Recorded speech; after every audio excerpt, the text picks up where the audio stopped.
A lot of the problems of maladaptive daydreaming, at least for me, it's kind of sometimes like a domino effect, like the procrastination issue or the issues of it's where it's harder to focus, or it kind of impairs other things in life almost in a secondary factor. In that, in my social life, I would rather daydream a lot of the time and just pace around in a room, kind of over and over and over, instead of doing certain things socially, which kind of impaired my social life and sometimes kind of also gives you a little bit of social atrophy, if that makes sense. If the less you talk to people, the more your relationship suffers. And then the more that happens, the less you connect with other people. So then that gives you more of a reason to daydream in the future. And those kind of negative spirals kept happening in various ways.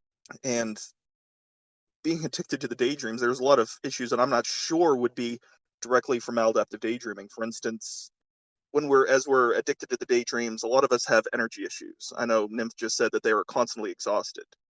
I don't know if it's directly from the maladaptive daydreaming, or I think it.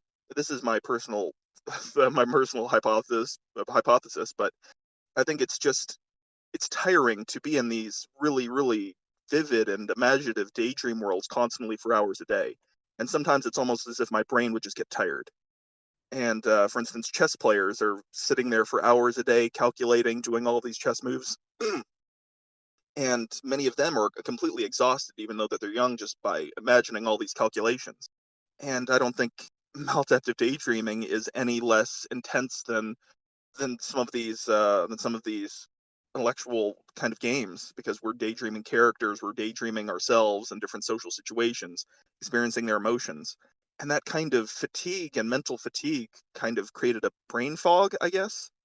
Or I'm not sure if that's secondary because of the addictive side to it, where we're addicted to the hormones and we get the serotonin and dopamine rushes constantly, which kind of create a negative effect, which is common in various other addictions as well.